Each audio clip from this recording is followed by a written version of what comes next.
Morning class. Today we'll continue with the chapter ruling the countryside. ठीक है, पिछली class में हमने revenue collection under the British पढ़ा था, द परमानेंट सेटलमेंट पढ़ा था. ठीक है, आज हम स्टार्ट करेंगे महालवरी सेटलमेंट से. Okay, so open up your book and we'll start a chapter. Okay, Mahalwari settlement. It was a modified form of the zamindari system. It was introduced in the Gangetic Valley, Northwest Province, parts of central India, and Punjab. Mahal means a village or an estate, and therefore the Mahalwari system may be called the village system. ठीक है, एक नया इन्होंने system start किया जिसको कहते थे महालवरी settlement. ठीक है, पहले ज़मींदारी सेटलमेंट प्रिवेल कर रहा था इंडिया में अंडर द ब्रिटिश रूल, पर उन्होंने उसको मॉडिफाई कर दिया and named it as Mahalwari settlement. ये कुछ पार्ट्स में इंट्रोड्यूस हुआ जैसे Gangetic valley, north west province, parts of central India और पंजाब में. ठीक है, तो महालवरी सेटलमेंट को ये नेम कहाँ से मिला?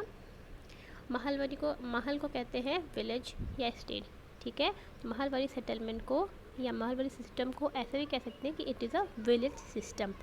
ठीक है, this system was implemented in the village directly और through the representatives of the village. ठीक है, ये फोकस करता था विलेज सिस्टम को ही. That's why its name was Mahalwari settlement.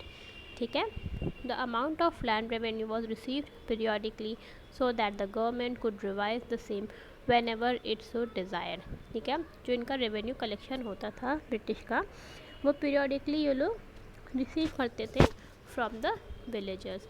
ठीक है, और इनका जब when ever they thought it necessary वो उसको रिवाइज भी कर देते थे, उसको बढ़ा देते थे रेवेन्यू.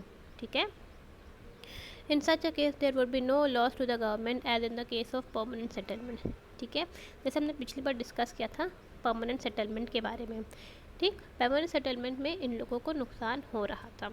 ठीक है, ब्रिटिश को, लेकिन अब ये महालवरी सेटलमेंट इन्होंने इंट्रोड्यूस किया जिसकी वजह से जो लॉस इनको परमानेंट सेटलमेंट में हो रहा था वो इनको लॉस अब इनकर ना हो. ठीक है, in the permanent settlement the government could not enhance the land revenue but here the government could revise the same. Permanent settlement में गवर्नमेंट जो लैंड रेवेन्यू कलेक्ट कर रहे थे उसको बढ़ा नहीं सकते थे, उसको रिवाइज नहीं कर सकते थे, पर महालवरी सेटलमेंट में वो रिवाइज कर सकते थे.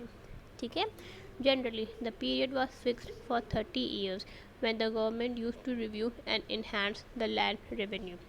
For the government, this system was an improvement over the permanent settlement. ठीक है, ज़्यादातर जो फिक्स्ड पीरियड था जिसमें ये रिवाइज करते थे लैंड रेवेन्यू को वो था 30 years. Okay, now come to Ryotwari settlement. Ryotwari settlement, as the disadvantages of the permanent settlement became apparent, two British officials, Thomas Munro and Captain Reed, tried out other systems in different parts of the country. In 1820, the company adopted the Rotwari settlement in Mysore and Karnataka and later extended it to Bombay and Madras. They felt that there were no traditional zamindars in South India and settlement had to be made with the cultivators. Cultivators are known as Roit, who had cultivated the land for generations.